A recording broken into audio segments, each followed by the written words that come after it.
Vice Chair, we are one short of quorum, and we are waiting on Chair Stewart to join us.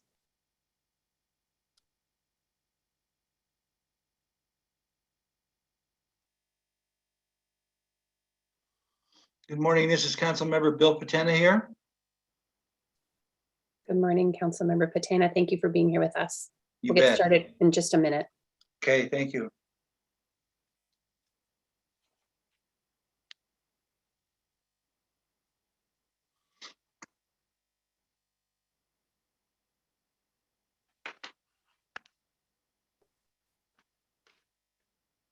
Good morning, Chair Stewart and Vice Chair Duff. Again, Hey, good morning. Sorry, we're having some internet troubles here. no problem. Chair, you do. I have to use my phone to link through. So anyway, good morning. Good morning. We do have Chair quorum, or we do have quorum, Chair. Excuse me. Fantastic, fantastic. Just give me a second here.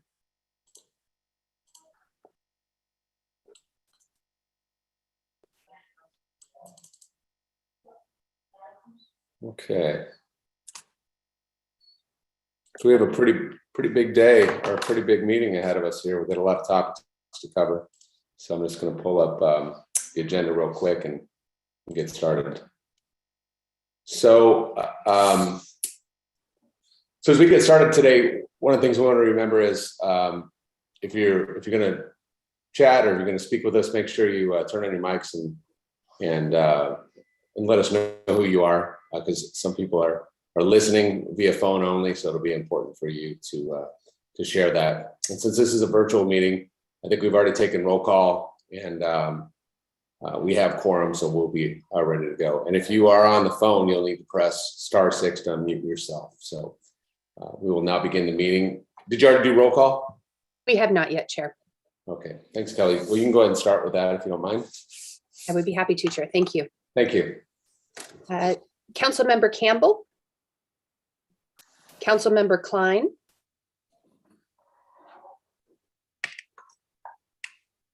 Here. Councilmember Condi. Here. Vice Mayor Dorsey. Present.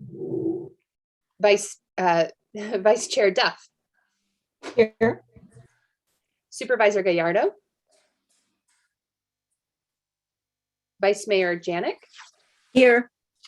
Councilmember Navarro. Councilmember Patena. Here. Councilmember Yentes. And Chair Stewart. Here. Thank you. We have quorum. Thank you, Kelly. Are there any other members participating that weren't mentioned that we want to call out here? Okay, hearing none. We'll make a call to the audience. This is an opportunity for public comment on the agenda that was provided ahead of the meeting. Staff, did we receive any comments? Chair, we did not receive comments prior to the meeting. All right, close the door. Thank you very much. I think our next item on the agenda is approval of the November 16th meeting minutes. Are there any questions before we entertain a motion to approve those meeting minutes? Hearing none, is there a motion to approve? I'll make a motion to approve. Jennifer Duff. This is Thank you. Councilmember Condi. I second. Thank you. We'll take a voice vote. All those in favor? Aye. Aye. Anyone opposed? Thank you. So next item on the agenda is item number 4 will be presented by the AHCCCS Employment Administration, Adam Robinson. Thank you for being here, Adam. This item is on the agenda for information and discussion. I think there's a presentation prepared and it's already up on the screen. Thank you very much, Kelly. And Adam, take it away, and thanks again. Thank you guys very much for allowing me to present to you guys. My name is Adam Robson. I am the Employment Administrator with Access, our state Medicaid program. And next slide. I'm going to go into a little bit of detail about what we do with employment services here at Access. First couple of slides here, just a little bit of information about Access. You can see how we're set up here. We have our fee-for-service system for our tribes. We have our Regional Behavioral Health Authority serving members with SMI determinations across the state. Currently, we have 3 REBAs, Arizona Complete Health down south, Mercy Care in Maricopa County in central Arizona, and then we have Health Choice Arizona up north. With the contract, the competitive contract expansion, currently it's Health Choice Arizona up north, but they lost the bid for the REBA award up north. And so Care First will be the new REBA effective 10/1/2022, just for a little FYI there. We also have our Access Complete Care serving our physical or behavioral health in our CRS services, and those are our 7 health plans that we have here. And then we also have our Arizona Long-Term System, also known as ALTEC, serving elderly and physically disabled, as well as developmentally disabled individuals there. And you can see our 3 health plans there, Banner, Mercy Care, and United. Next slide, a little bit of information about some of the population. We have approximately 2.3 million enrolled. About 48,000 of those are members with SMI determination, and approximately 65,000 in long-term care, our ALTEC program. Other overall population numbers include our Access Complete Care population, which is majority there. We also have partial services and the fee-for services for the tribes as well. Next slide. I always like to start any employment presentation that I do with, a little bit of employment philosophy that we have here at Access. For most people, not just individuals with disabilities, but for really everyone, work is not just a paycheck. It's much more than just a paycheck. It's about being included in the community, making new friends, meeting new people. I mean, I always ask the audience whenever I present, how many people today do we have in our lives that we're still friends with, that we either used to work with or we currently work with? And I bet you most of us can say we have that. It's about reducing the stigma, creating a better life, and really most importantly for our members, it's creating that hope that they can go to work and they can contribute that way. And for us at Access, we always emphasize an expectation that all levels, staff at all levels, need to have that belief that employment is truly a part of a person's recovery, and that every person has the capability of working competitively in the community when the right kind of job is found, when the right kind of work environment is found, and when the right kind of supports are in place. We should never be telling anyone that they can't go to work.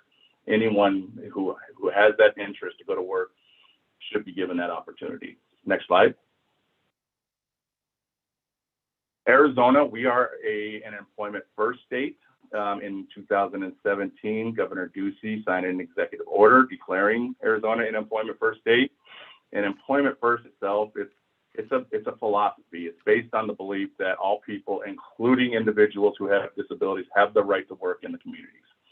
Our Arizona Employment First Network is a grassroots movement of stakeholders around the state, including Access. We come together to change policy when needed and practices. I know us at Access, our employment policy that we have, we include employment first in our employment policy.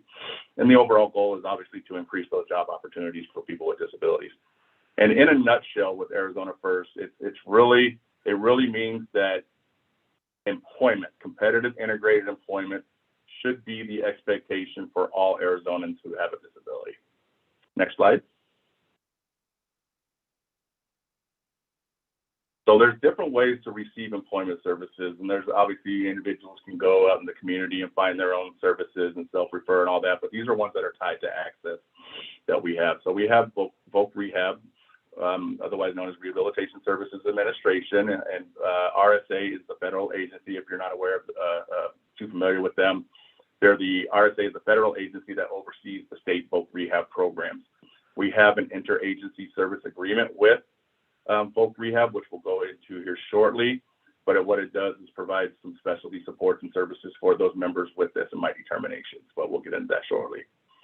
We also have our Medicaid employment services, our behavioral health employment services. We have our psychoeducational services, which is a fancy term for pre-employment services. And we have our ongoing support to maintain employment, which is a fancy term for post-employment services, or what we call job coaching services. And then we also have our DDD employment services. They are set up differently than behavioral health, and I'll go into both of these here shortly. Next slide. So the ISA that I had mentioned that we have with Voc Rehab is a partnership that we have with Voc Rehab that also includes our health plans and our provider network. And it comes together to provide those specialty employment services supports for our members with SMI determinations. It's only tied to those with SMI determinations. That's a key point here. And we at Access, we provide funding towards this ISA that Voc Rehab uses in turn for a state match to draw down federal dollars at around 4-to-1. And that funding goes towards a vast majority of it goes towards client services. We also have funding in there for staffing across the state. So this is Voc Rehab staffing that are tied to the ISA serving our members with SMI determinations. We have approximately 50 of those, 50, across the state. We have a little bit in the ISA with training just in case we ever needed some funding for some additional training. But those are the three main areas where the funding that we provide and the federal drawdown money goes to right there. Next slide. Some of the key points within the ISA, and there's all kinds of them, but I listed out some of the most important ones here, is that those VR counselors, they have specialized caseloads with just individuals with SMI determinations. The federal protocol for when anyone goes to Voc Rehab, they go through the intake process, they sign the application paperwork. Federal protocol is 60 days for Voc Rehab to determine whether or not that person is eligible or not eligible. And for the purposes of the ISA here, we modified that down to 30 days to kind of strike, while the iron's hot, try to get it done a little bit quicker. Right now, we are about 21 days average across the state for with the purpose of the ISA for determining those eligibilities. We're at about 21 days. The VR counselors, they are to have functional workspace at the assigned provider sites. This is pre-pandemic, obviously. Right now, Voc Rehab is completely virtual, but if we ever do get back to a time where Voc Rehab is going to be inside the clinics and behavioral health homes across the state, then those clinics and behavioral health homes across the state need to provide that functional workspace, like a private area to meet with the members, a desk, a computer access, because they all have their own laptops and different things like that they need to be able, the clinics need to be able to provide to Voc Rehab. Our Voc Rehab staff and the provider network, the employment staff, they are to have weekly consultations regarding their mutual membership, their caseloads, to see who's doing well, who's not doing well, what needs to come in, who needs to come in and kind of help out in different areas. And it's really about staying up to date on the progress of each of those mutual members that they have. Working in collaboration with our providers, Voc Rehab conducts Voc Rehab orientations at least once a month at the assigned provider sites. Like I said, right now they're all virtual, so those orientations are occurring virtually right now. And then part of the ISA that we have that's tied to it is what we call collaborative protocols, which really spells out the roles and responsibilities of the behavioral health staff and the Voc Rehab staff there. And there's a lot more into the ISA, but I wanted to bring out some of the key points. Next slide. Here's a little snapshot about the different services that Access provides. As you guys know, Access provides a wide array of services, including your typical treatment services, your medical services, but we also have the support and rehabilitation services there. And part of support and rehabilitation services are your skills training, your case management services, your peer and family support services, your supportive housing services, but it also includes employment services like those two that I mentioned earlier with the psychoeducational services and ongoing support to maintain employment. Next slide. So part of those services, like I said, they're set up differently with behavioral health and DDD, where behavioral health is really to the point of, are the services pre-employment services or are the services post-employment services? Are they job coaching services? So with psychoeducational services, they're just services that prepare a person to engage in meaningful work-related activities. I've provided a few examples here. And then with ongoing support to maintain employment or job coaching services, it's really just services that enable a person to keep a job, to help maintain that employment. And I've also provided some examples there. Next slide. I was asked by Kelly to kind of put in some information about how do our members receive these services. So for behavioral health services, each of our managed care organizations, each of our health plans, those 7 health plans and DDD, they all have staff that are titled employment administrators. they oversee their own network, their own provider network of employment services by their providers. Most of the behavioral health homes and clinics around the state have dedicated employment staff. They're titled differently depending on where you are. They're rehab specialists in Maricopa County, they're employment specialists down south, and they're vocational coordinators up north. Case managers, they help connect these members, our members who are interested in employment services, to these employment staff. The employment staff themselves, they connect the members to either different employment services, including and especially voc rehab or other community services or whatever the case may be. But depending on how their clinic or their health home is set up, those employment staff may also provide the employment services themselves. They may either refer out or provide the services themselves. And for our GYMSU members, our general mental health substance use members, like I said, many of the clinics have dedicated employment staff. And so many of those clinics have both members with SMI determinations and members who are considered GYMSU in the same facility. So they're going to more than likely have that employment staff at that site. But for those who don't have case managers or access to case managers or access to these rehab specialists, employment specialists, et cetera, they can contact the health plan to request those services. And that's when the health plan employment administrators jump in there. Next slide. So for DDD employment services, and I was told that you guys are decently familiar with the DDD employment services. So I'm not going to go into detail with these, but it's set up differently where they're actually kind of programming rather than just a straight pre-employment or post-employment, where both, in DDD, they have center-based employment, they have group-supported employment, they have ISE. ISE is more like the job coaching services there. Next slide. They also have career prep and readiness called CPR. That one, CPR really helps individuals who are in the CBE setting, the center-based employment, which is more of a sheltered employment type setting, helping them to get into competitive and integrated employment. We have transition to employment, and I know DDD right now they're making some policy changes, some service description changes, and they're thinking about considering combining CPR and TTE into a different programming called Pathways to Employment, but that's down the road, but they're currently working on that.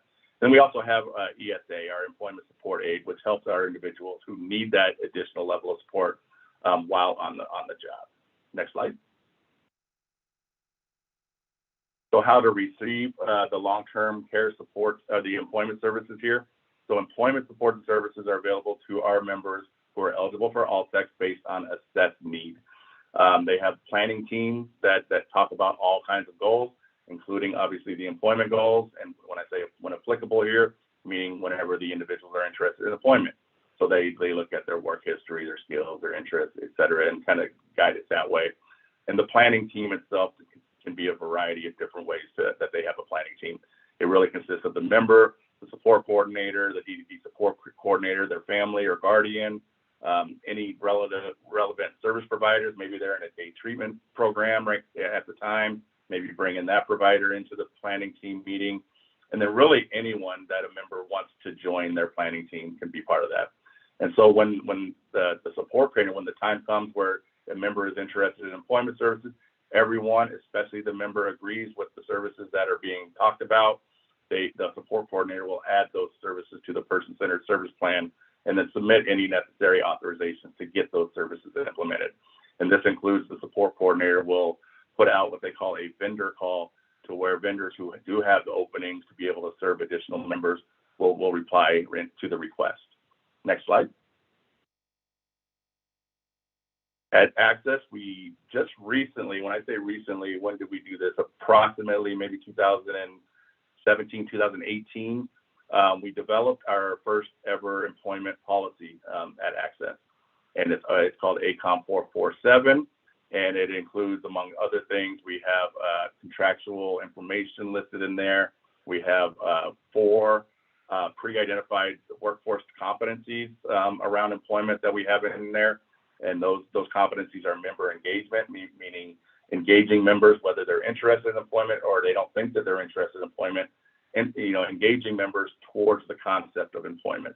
We also have a competency around billing, basically providing an employment services, bill an employment code, and provide the necessary documentation and prognos and things like that. We have DB 101, Disability Benefits 101, which if you guys are not familiar with that, it's one of my babies. It's I always call it the best thing since sliced bread. With our members, we have a lot of individuals who are scared to try the workforce because they heard 10 years ago from their neighbor's cousin's brother that they lost all their benefits when they went back to work. DB 101, Disability Benefits 101, it's an online website that helps individuals learn what's going to happen to their benefits when they enter the workforce. And DB 101 is, I can do a whole training on that itself, but it's there's many more things to DB 101, but that's really one of the most important pieces where our members can see what's going to happen to their benefits. It's actually paid, the creation and the maintenance of DB 101 is paid for by Voc Rehab. And so it's a key part of what we have, and we actually have DB 101 in our policy. There's 10 states across the nation who have their own state-specific DB 101 website. We're obviously one of those, and we're the only one that has DB 101 in our policies. And last, but not least of the 4 workforce competencies are information around Voc Rehab. Obviously, making sure they know what it is, promoting Voc Rehab, referring when necessary, et cetera. And I provided a link here if you wanted to go take a deeper look at our ACOM 447, our employment policy. Next slide. And then recently we added some new monitoring requirements for our ACC and our REBA health plans around specialty populations, some targeted populations with 2 goals. Really, the employment administrators that I oversee at the health plan, I want them to be more active in putting the employment thumbprint in different areas, not just those just concentrating on employment and people who are interested in employment and come to the table that are interested in employment, to really branching out. And then any of the activities, the second goal is for any of the activities that are being done here, it's obviously we want an increased number of people receiving those employment services and support. So we added some new target populations. It just went effective 10/1/2021. And so actually just in a few days, I should be receiving all of the very first deliverable with all of this information. But the targeted populations that we have are our transition age youth, members of justice involvement, our members with in our subsidized housing programs, members who identify as American Indian, Alaska Native, and then members for our REBAs only, our REBAs only have to do this one, but members who are in work adjustment training. Work adjustment training is a time-limited training program to help our members kind of learn those soft skills of employment, getting to work on time, dealing with supervisors, dealing with coworkers, hygiene, et cetera, kind of those soft skills of employment. Next slide. Oh, that is it. Any questions? Mr. Chair, this is Bill Patena with the City of Peoria. Adam, thank you for that presentation. I have 2 questions. One, do you have any statistics on how long a job coach stays with a client after they're employed? And my second question is, I believe that most people lose their jobs not because they're not capable of doing the work, but because of their social skills. And if your job coaches find that to be a true statement, what are they doing to combat those issues? Start with the first question of if we have the data for how long our job developers out there, our employment specialists, stay with members after they get employed. We don't have that data. I know that's something that we preach. We preach and we actually have language like that in our collaborative protocols, but that are tied to that ISA around sticking with the member throughout the entire process that they're with Voc Rehab. We do have parameters like that, but we don't have data that says how long that they do that. Okay. The second question is you're looking at when individuals lose their job because maybe those other skills, maybe those soft skills that they're lacking in. It's really about, and a lot of our services are depending on, we have great job developers are going to create great results, and so if those job developers are on top of that, then we think that that's what their duty is to kind of train those individuals. getting them to those skills that they need prior to going to work, to make sure that those soft skills are in place. And they can provide those services, but other than that, that's basically where that stands. Did that answer your second question? Yes, it does, and thank you. Okay. Thank you, Bill, for that question. Any other questions from the committee? Without hearing any, Adam, that was incredibly informational. And is there anything that we can do at the municipal level with trusted voices that are on this call?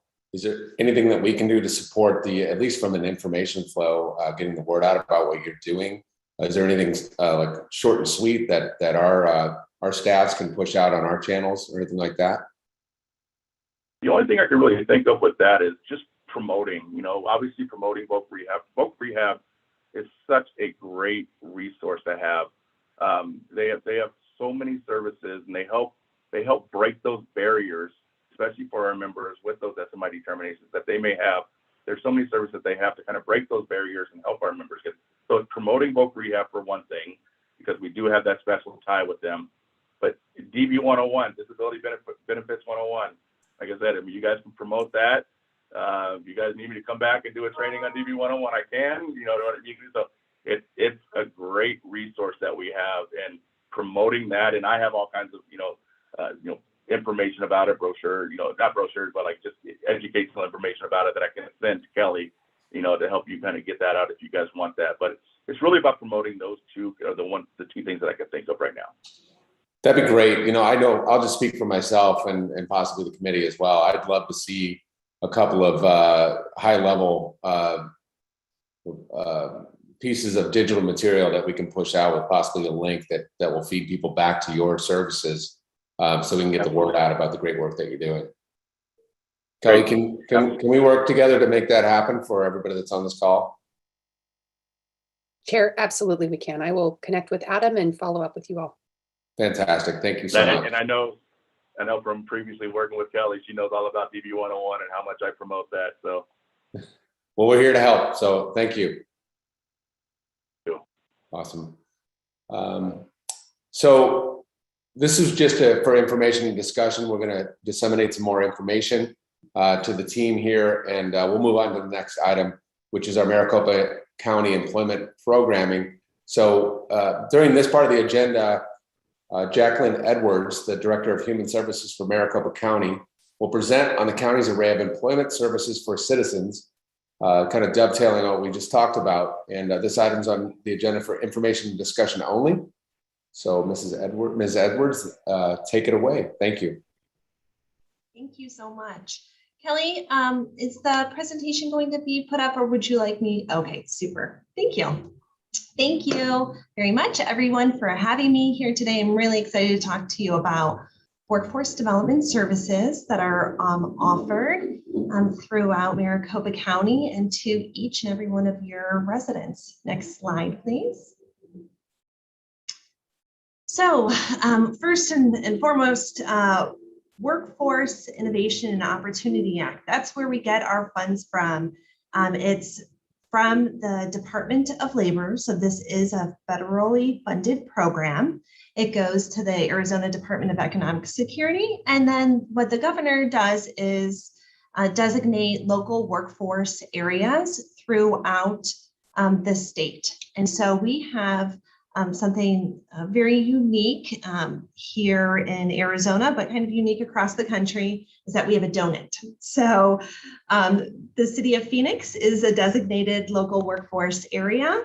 And then, so they're the hole in the middle of the donut. And then Maricopa County Human Services is designated as the other workforce local area and service provider. And so as I mentioned, we serve all areas, excluding the city of Phoenix.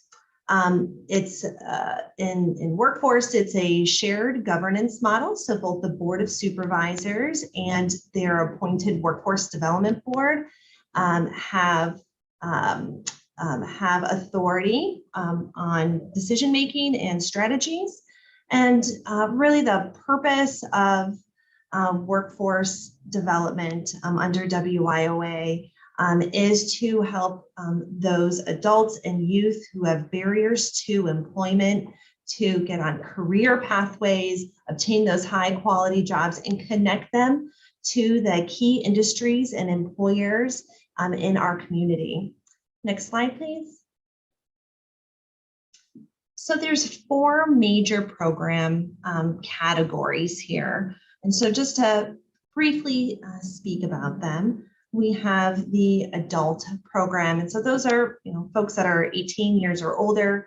They have, as I mentioned, barriers to employment. And there's a real focus on those who are experiencing low incomes, English as a second language. Maybe they've been justice involved.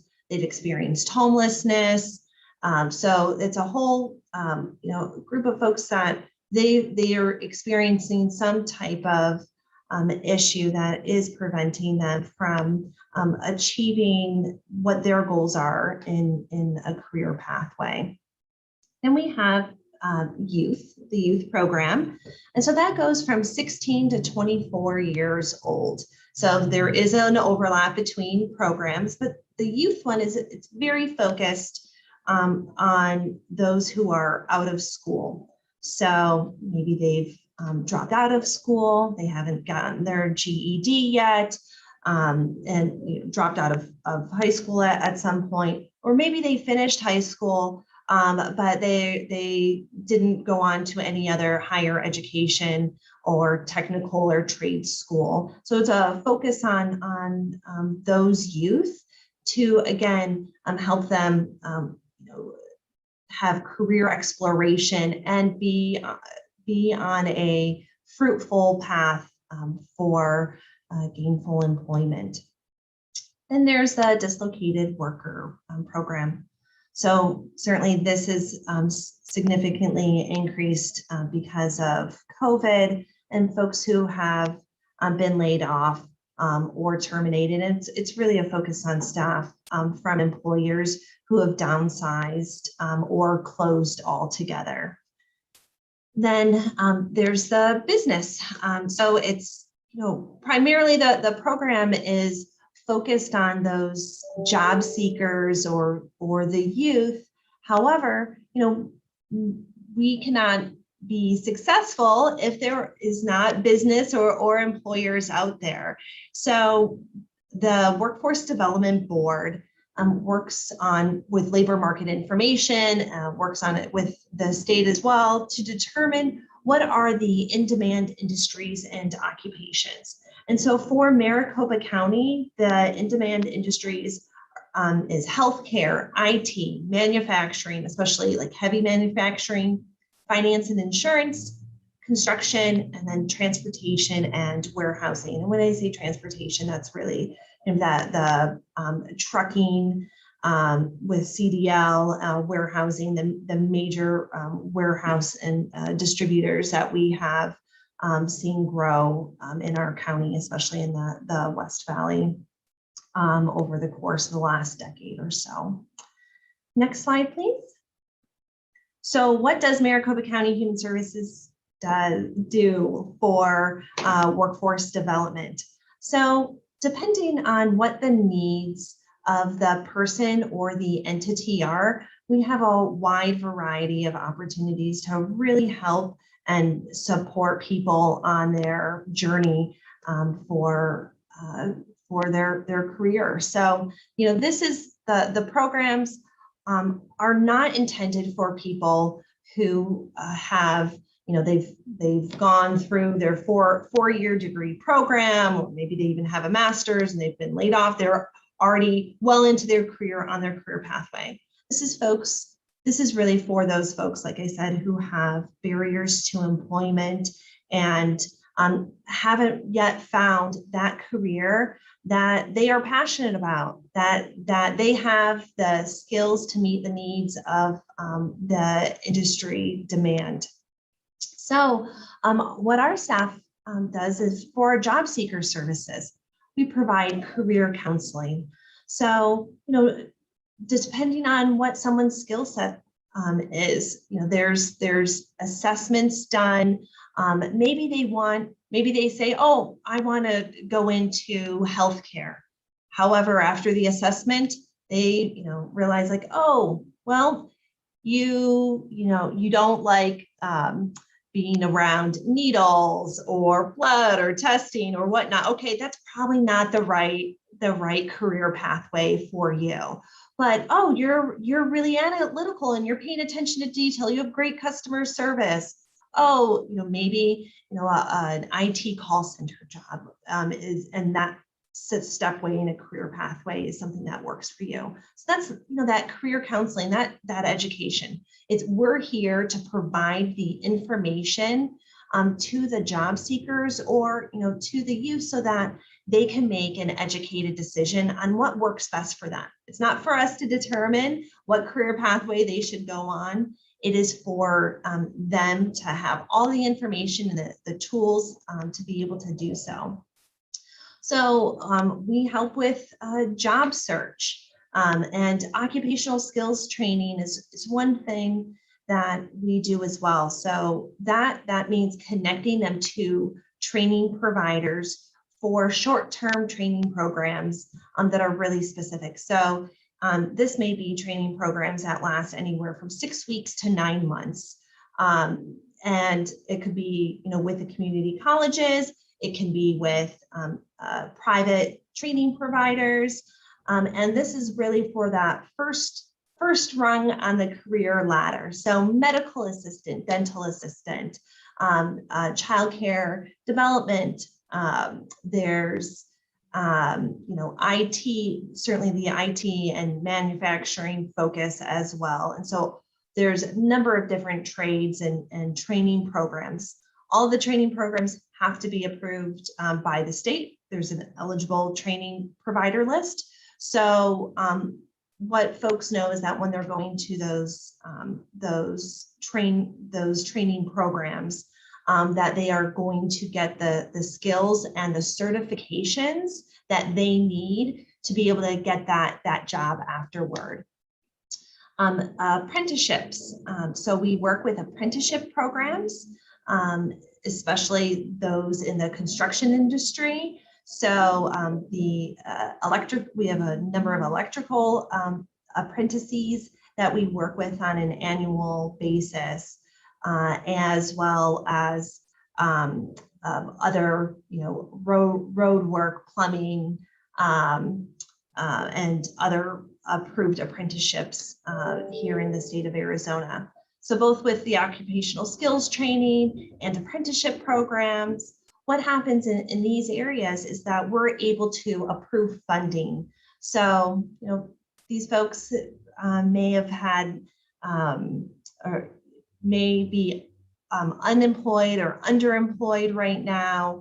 And so we're not expecting them to pay the thousands upon thousands of dollars to get those skills that they need, but we work with them so that they can obtain grants, so federal grants that are available, and also we directly pay for a portion of training as well. And then supportive services. So if someone's going into an electrical apprenticeship, they need tools, they need boots, they need books, they need all of that. So we provide support services to give them those tools and books and whatnot so that they can be successful. Let's not just set them up with training or just set them up with a job and then maybe they have no way to get to the job. So we're connecting them with transportation or other type of social service programs as well, along with connecting them with other Maricopa County Human Service Development programs like rent assistance, utility assistance, and helping them so that we're looking at the whole person.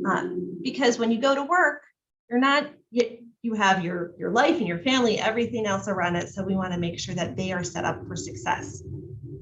So just as in the Jobseeker service, for the youth service, there's a 14-point service offering that we really go through because the youth are the ones that need much more much more detailed services. So maybe they need counseling. Maybe they need additional supportive services, as I was mentioning before. We provide paid work experiences. So we link up with employers, and the youth will go for anywhere from 6 to 12 weeks at a time and try out a certain career or whatnot that maybe they've had other training on that we've provided. This way, they can really understand what is expected in the workplace before they are doing their own job search. At our career centers, folks, anyone can go in there and join our employment academy program. There is a certification that they do receive at the end that many employers across the state do recognize. And so that's really helping folks be prepared to be in the workplace. So, what's the expectations? Make sure you're on time. How do you act professionally? And then those other skills, the other soft skills that are needed to be successful in the workplace. We have a computer lab, so anyone can come in and apply for jobs there, or maybe they're even looking for unemployment benefits. We don't offer them there on site, but we can direct them to the Department of Economic Security's website and offer them a scanner or a fax machine, whatnot, so that they can access other programs. And resume development.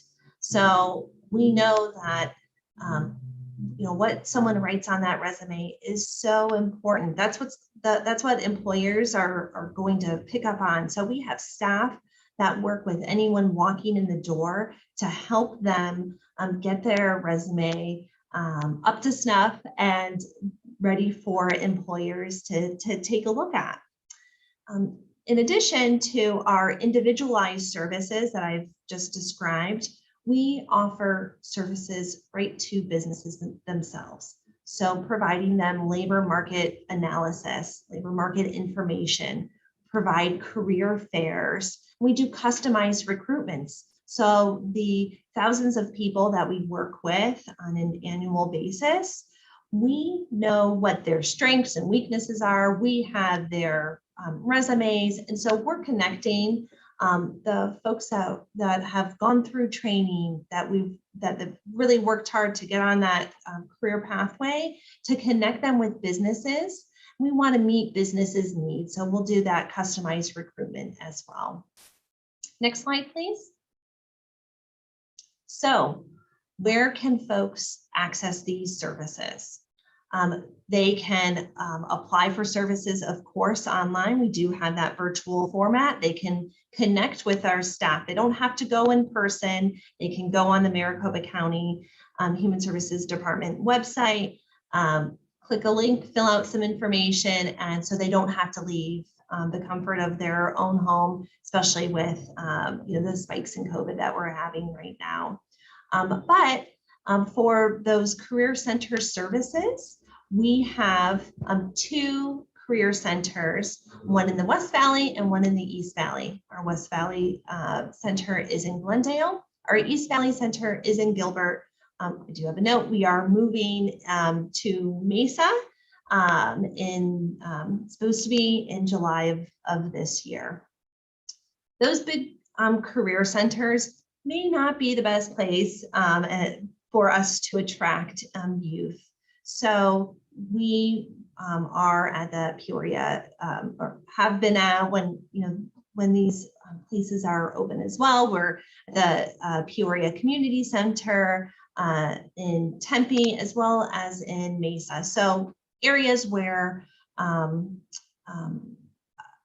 youth may be going more frequently, or just maybe more accessible to them once we do make connections with them.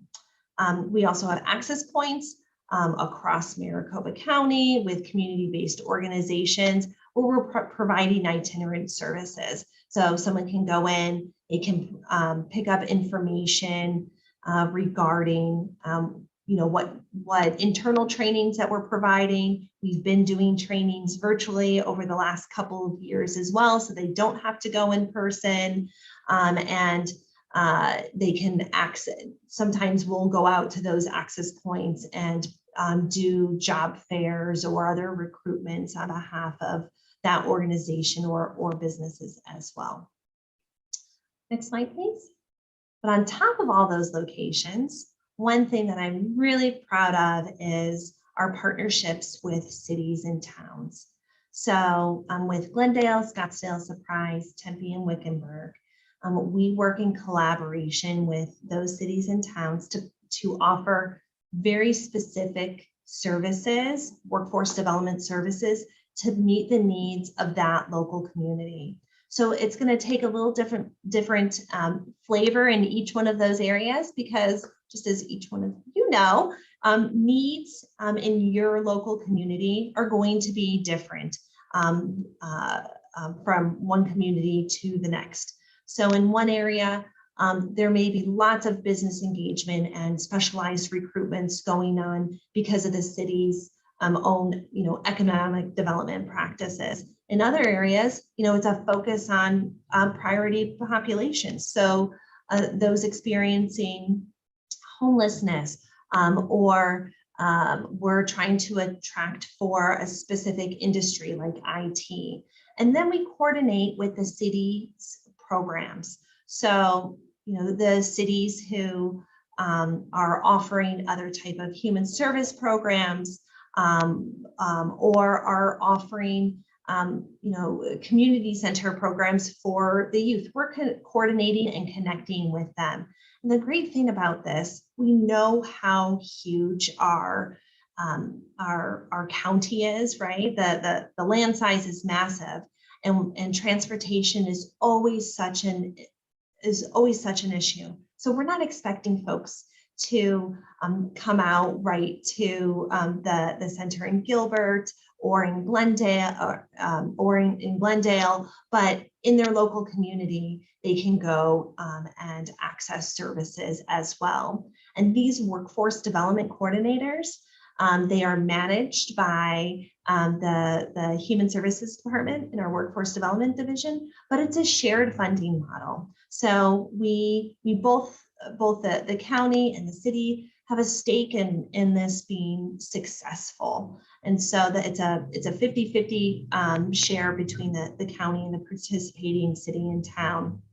And this has been just wildly successful, with our first ones being in Wickenburg, and then Surprise, and then we've expanded from there, Glendale being our newest one. That's just created that partnership this fiscal year. Next slide, please. So I want to share some accomplishments and results. This is all great to hear what the service is, but what results does it produce? So these are I'm upfront of, these are pre-COVID numbers, but what I can tell you is all of these factors have just increased exponentially to try to meet the demand of businesses and the demand of job seekers as well. So point out the apprenticeship programs, we had 757 residents across the county participate in construction apprenticeships, in which we funded their first year in supportive services as well. That number has grown over the last several years, and we are recognized nationally as the #1 apprenticeship support and provider in the workforce development services. So, I want to point out that hourly wage. So we know, like, this is again several couple years back, but that median hourly wage. This is folks that are coming from either being completely unemployed. Maybe they haven't even been connected to the the employment system with business. And they're not just starting off at minimum wage.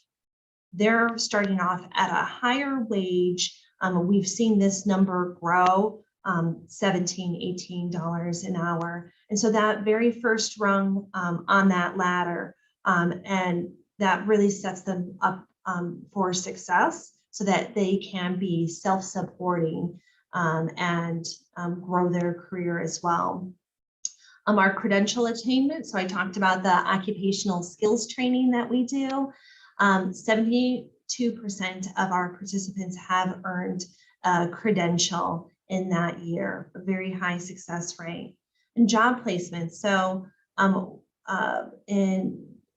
we placed over 1,500 job seekers in jobs, and then after 6 months, 3/4 of them were still in that position. And what we find when we reach out to them is that either other ones have been, the other folks have been recruited for the next job, or after 6 months, they're ready to go back and get some additional education to go up that next rung on the career pathway. And that point out the 850 employers that we have worked with to hire skilled workers. So connecting them with folks that we work in doing those really specific customized recruitments and job fairs. And next slide. And so that is briefly our workforce development program here in Maricopa County that is available to all of your residents in each one of your cities and towns. And we invite them to seek us out. And we try to seek them out too, but whether it's virtually online, coming to our career centers, we have been open throughout the entire pandemic to try to meet the needs of our community. Are there any questions?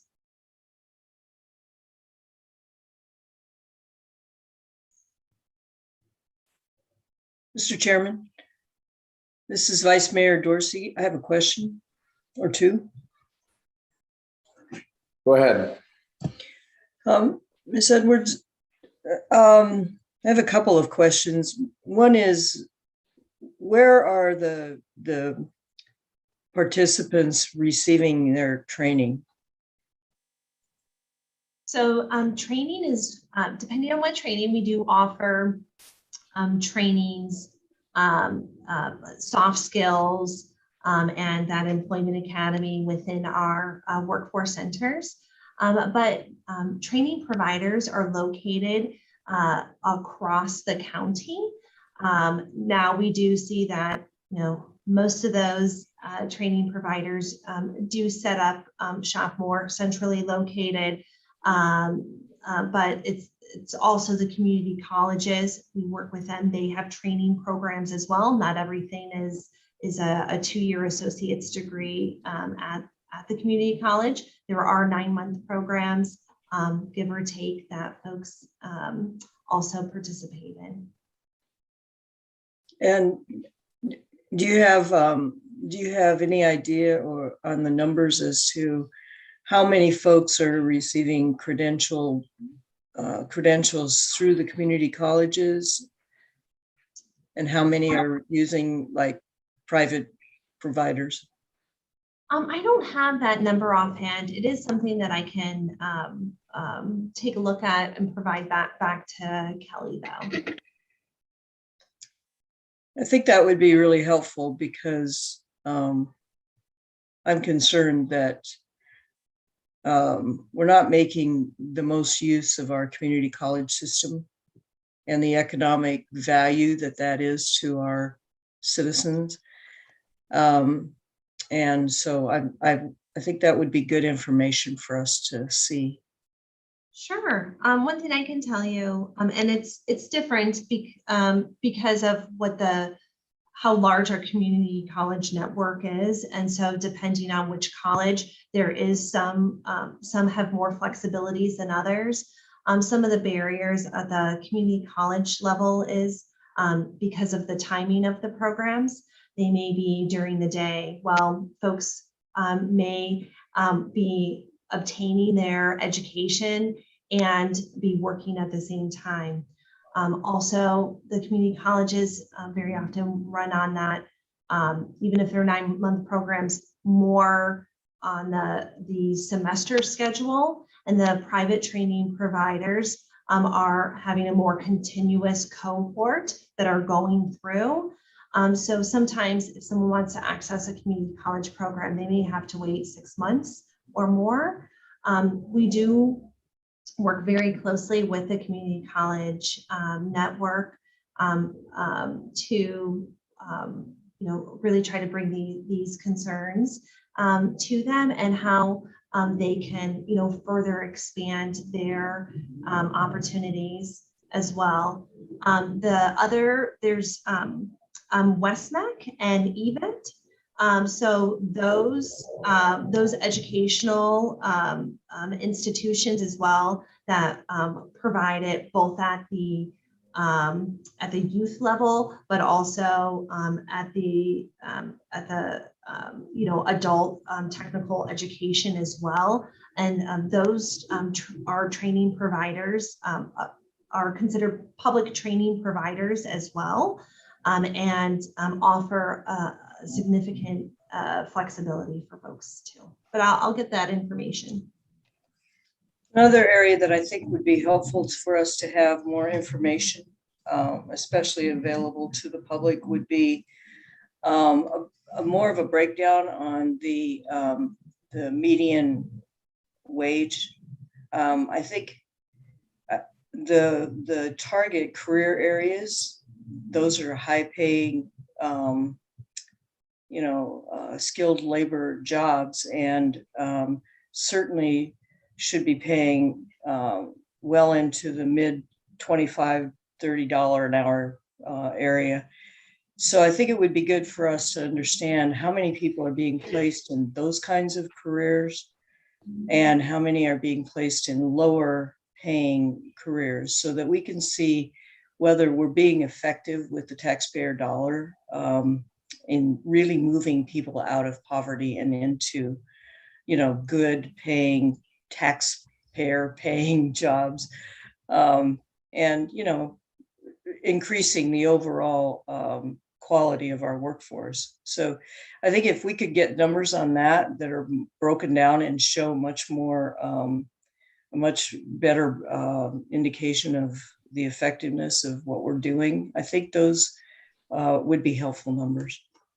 Sure. The one thing to bring to your attention on that as well, that you are right, those highly skilled jobs do pay significantly more. And the real purpose of this public workforce development service is for folks.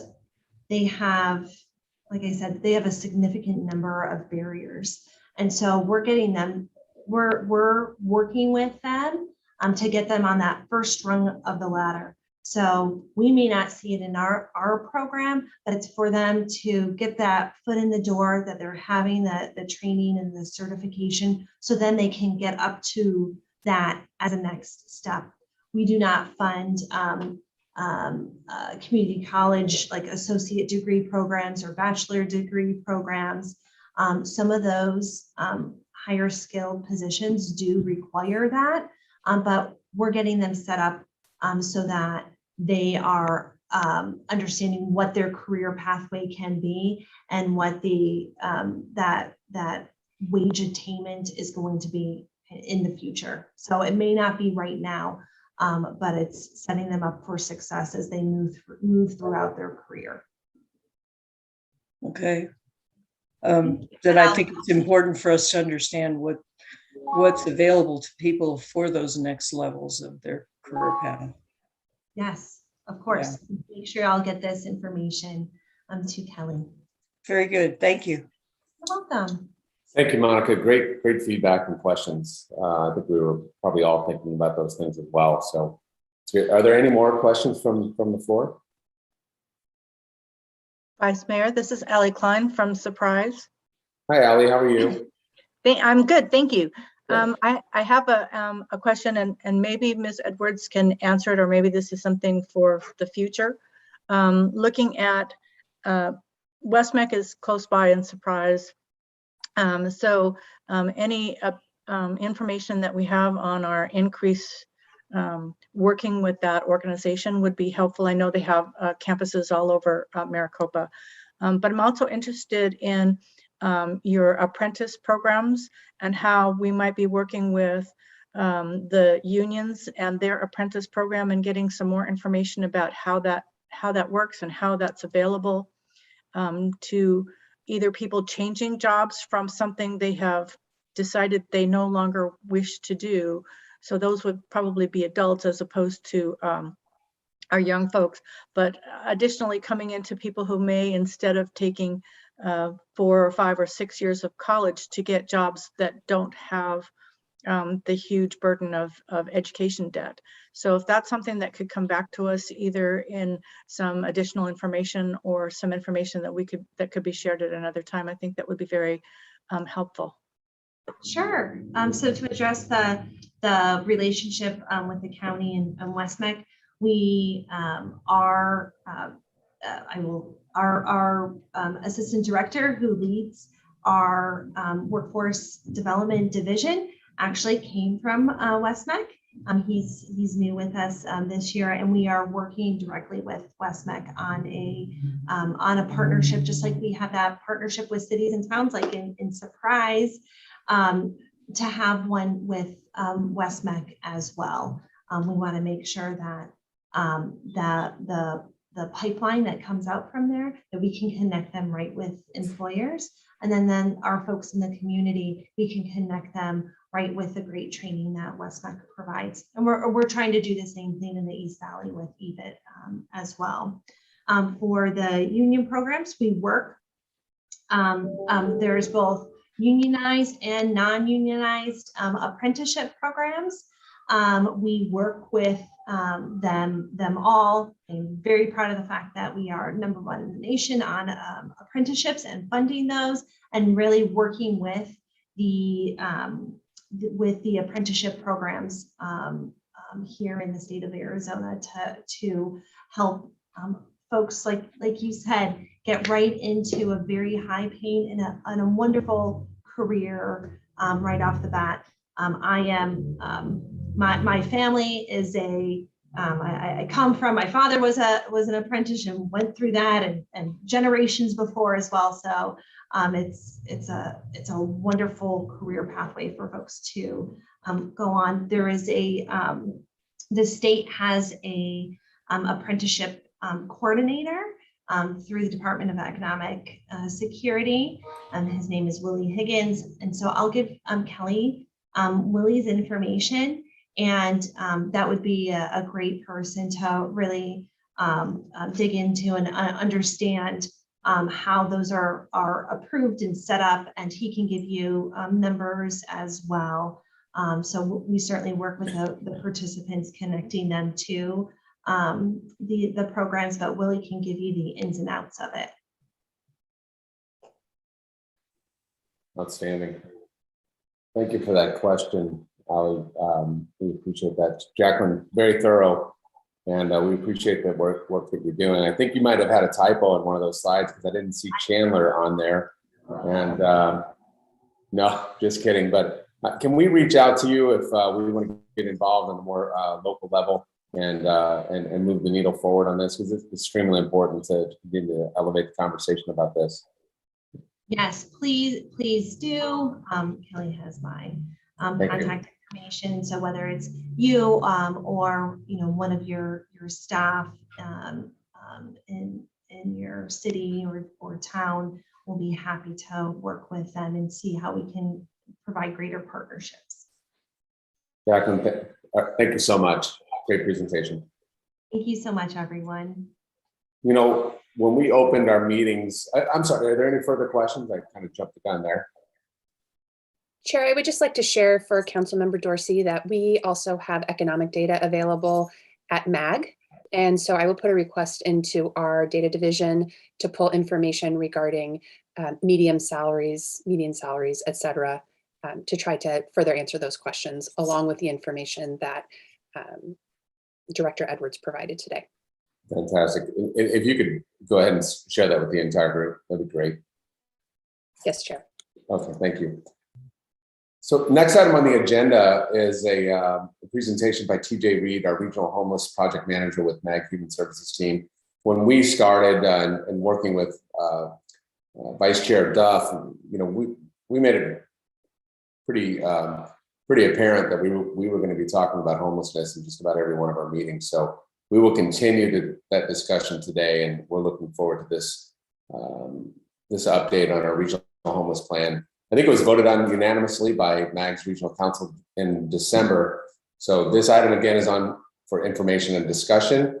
And if there's any questions afterwards, we will open that up. So Mr. Reed, please take it away. Thank you, Mr. Chair and members of the committee. Yes, you're absolutely right. This was voted on December 8th by the Regional Council and approved. And that was sort of just the tip of the iceberg of about a year of working with countless stakeholders, from nonprofits to subject matter experts to municipalities and other member agencies, and doing national research.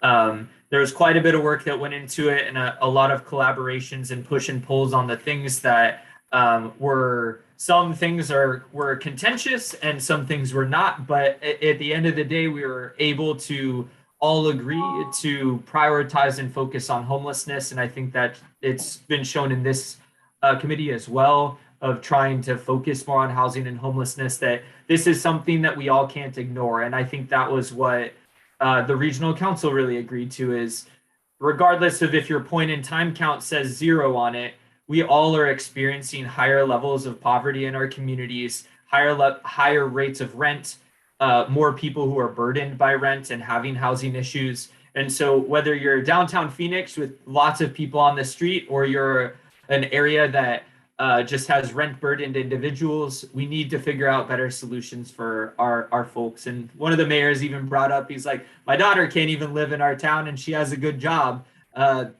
And when we're having issues like that, I think it starts to really hit home with folks. So with that, I'm just going to share a very high level overview of the action plan. And I believe Kelly can provide the detailed document. So if you would like to review it with all of the information in it, you are more than welcome to. So next slide, please. So the regional plan really focused on 3 high-level categories.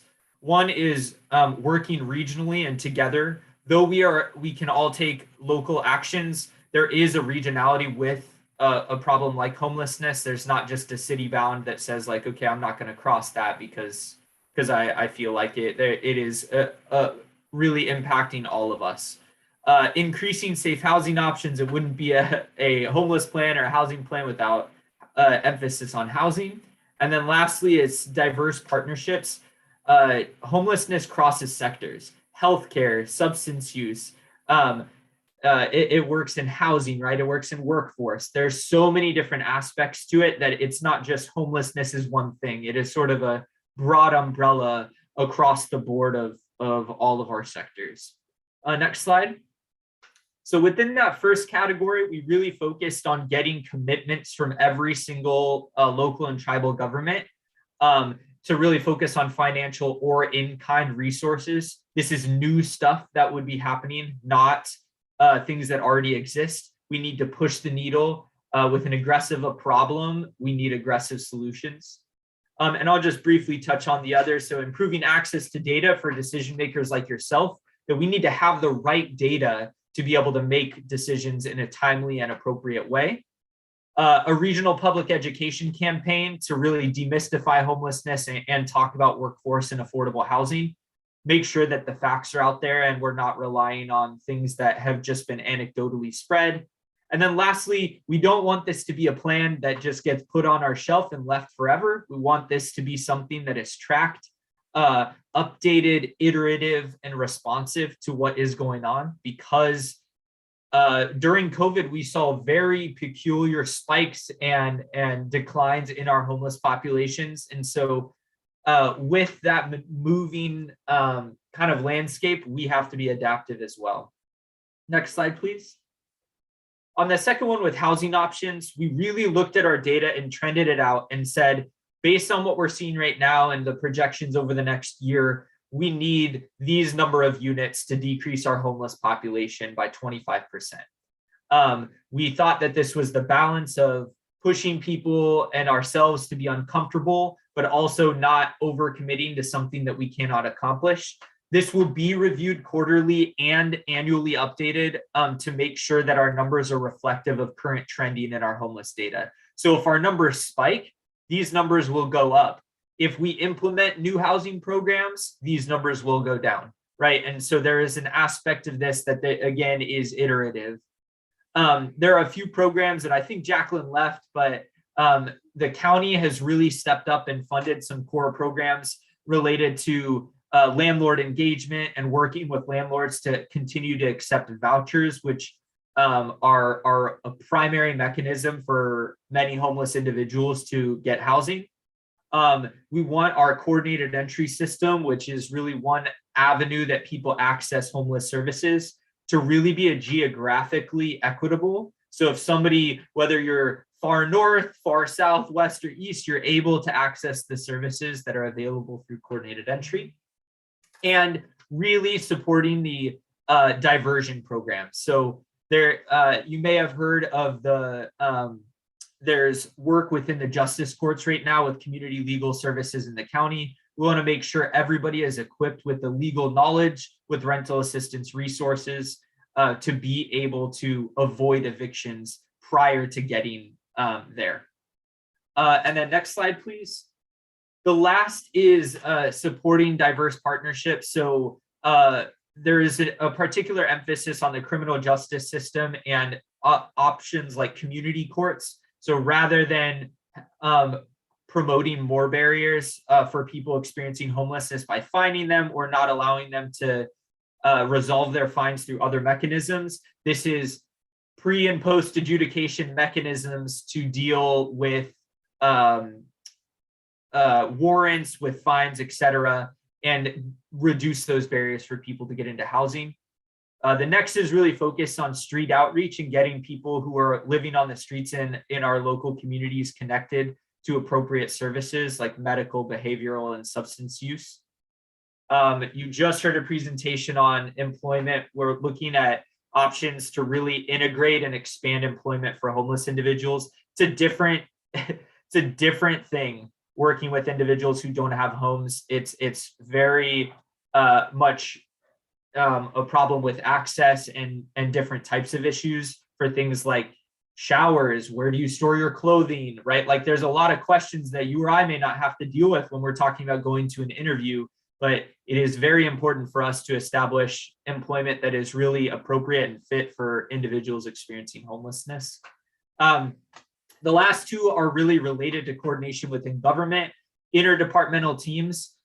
We are recommending that each local and tribal government really establish interdepartmental teams. And that means that fire is talking to your parks and rec, which is talking to your libraries, and obviously each different local and tribal government has different resources and assets. But the idea is homeless individuals are encountering people at a lot of different departments. So how do we ensure that that method and approach is standard and it's not just one-offs for each? All right, so I know that was a ton of information and we kind of sped through it. I know that you have busy agendas and wanted to make sure that we had time for questions. So next slide. This just really shows the time frame. So the approval and next steps, as mentioned, it was approved at Regional Council on the 8th. Launched the public education work groups to start moving forward and finalized some of the cost estimates for action steps. And then beyond is really just implementation. So we at MAG are really working hard to kind of administer and support in the tracking and pushing forward of this project to make sure that each of our action steps that we just shared are moving forward at a good pace to be able to accomplish what we're here to accomplish. So with that, I'll send it back to you, Mr. Chair, and more than willing to take questions now, or if you all want to email or call me, text, whatever is in your best interest to be supportive, let me know. Thank you, TJ. Great update. Questions from the committee? This is Vice Mayor Jen Duff out of Mesa.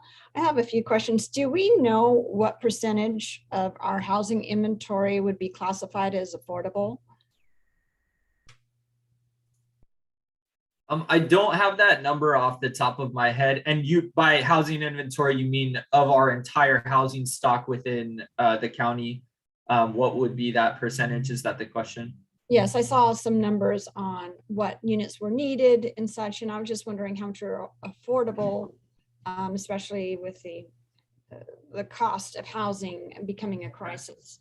And I just wanted to add also one comment of an urgent matter that we're experiencing in Mesa is that many of our landlords that we have accepted vouchers, Section 8 vouchers in the past, we have hundreds of them who are no longer accepting it because they just want to go to the market, as well as we're having a lot of investment and developers buying properties and evicting all the Section 8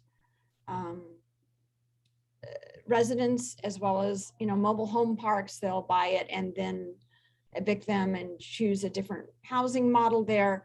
So, and the first time in any history that we can recollect, we have hundreds of people who can't find properties to use their vouchers, and we have hundreds of people who are being evicted to no fault of their own as far as employment or making ends meet.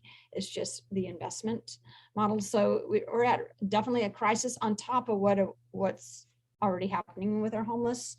And so I'm just putting it out there.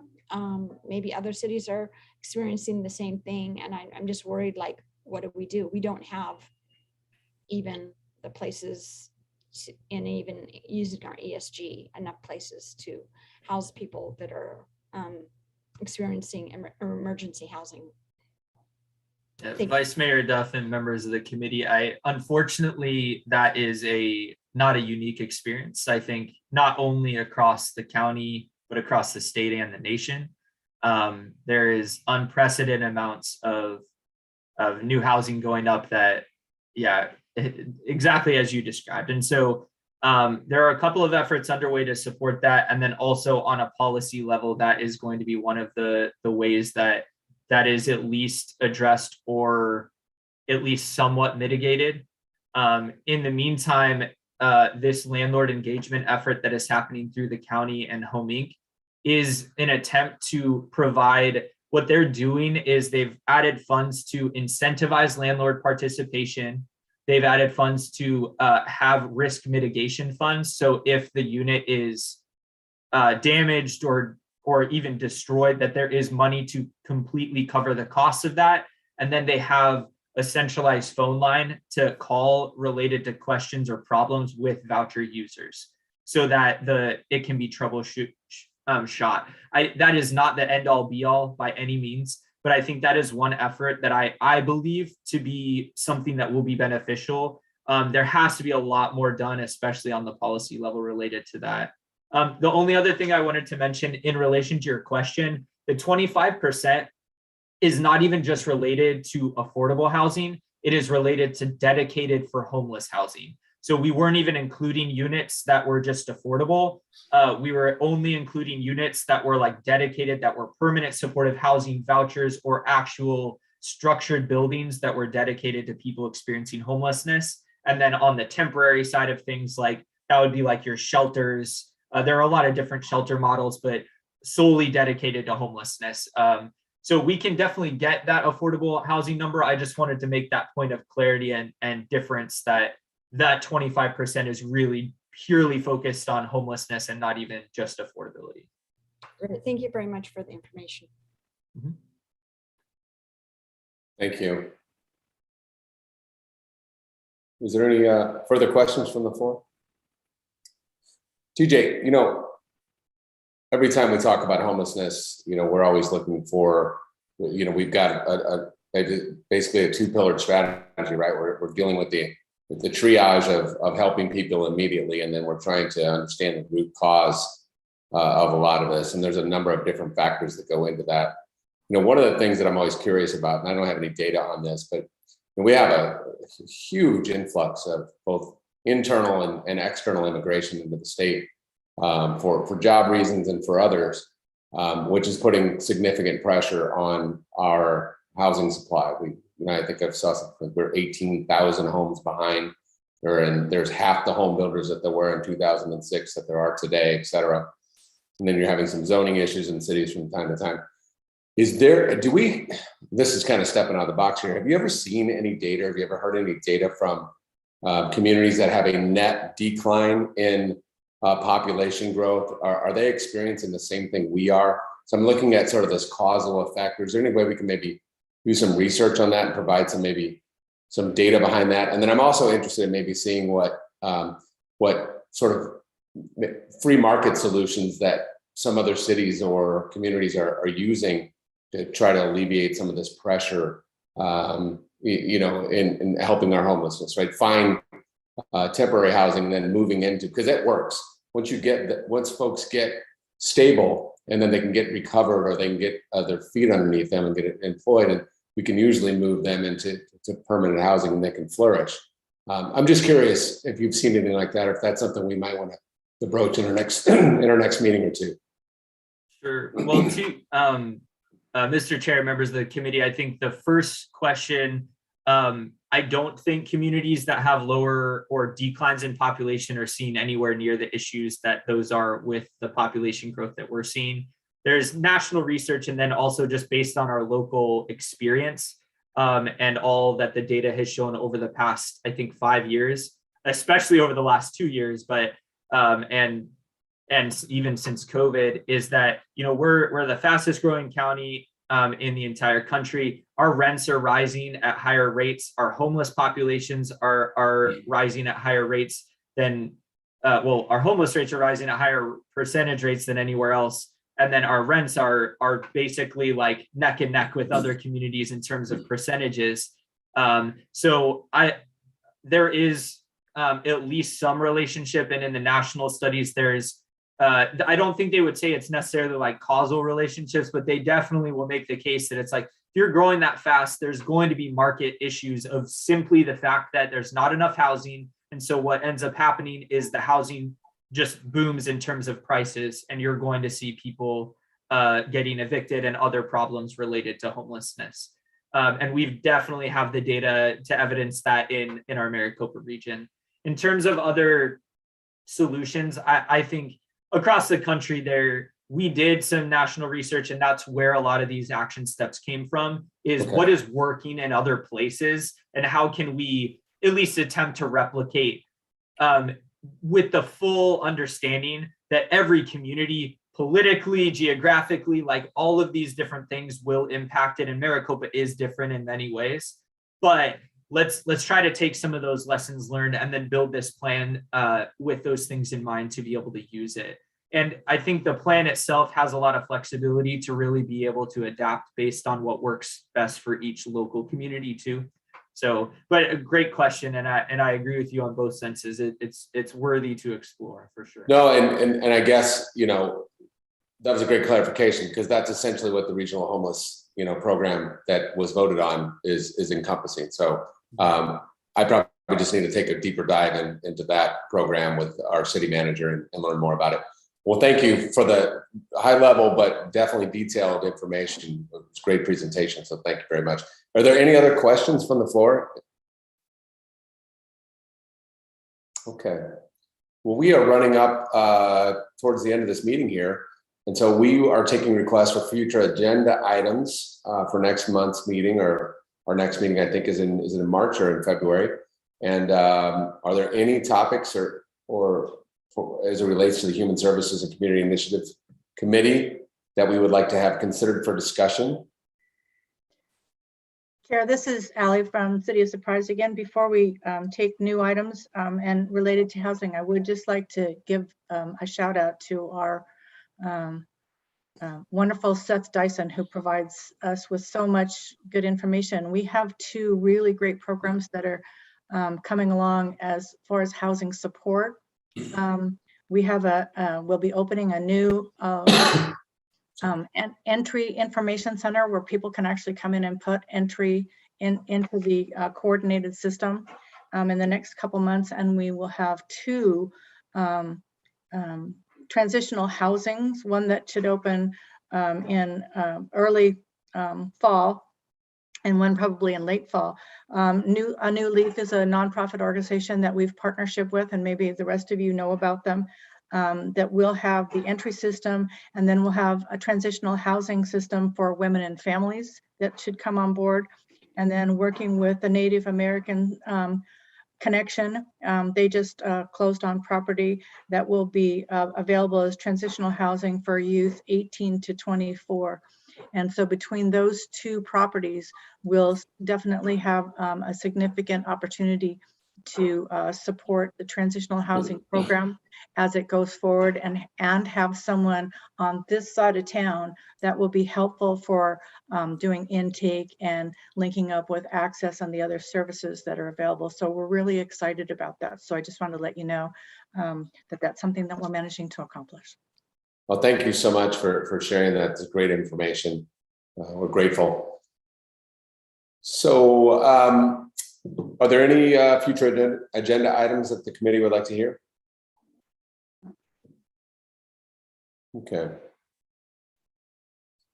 And comments from the committee? Ally, thank you for those thoughts. Anybody else have anything they'd like to share? Chair, I'd just like to share that I recently came out to Surprise to do a tour with Seth Dyson and to see those projects in the works. And it really is remarkable with his leadership what the city is doing to partner in creative ways, find different streams of funding, et cetera, to address homelessness in their community. Is that a possible topic that we might want to share with the committee? We would be happy to extend the invitation to him at your request, Chair.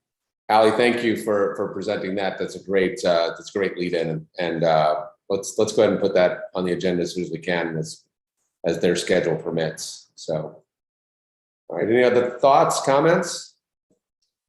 Thank you everyone for being here today. I'm going to adjourn this meeting now, and have a great rest of your week. And thanks for attending. Bye, everybody. Thanks, everyone. Thank Bye you now. all very much. We appreciate it. Bye-bye. Everyone be safe.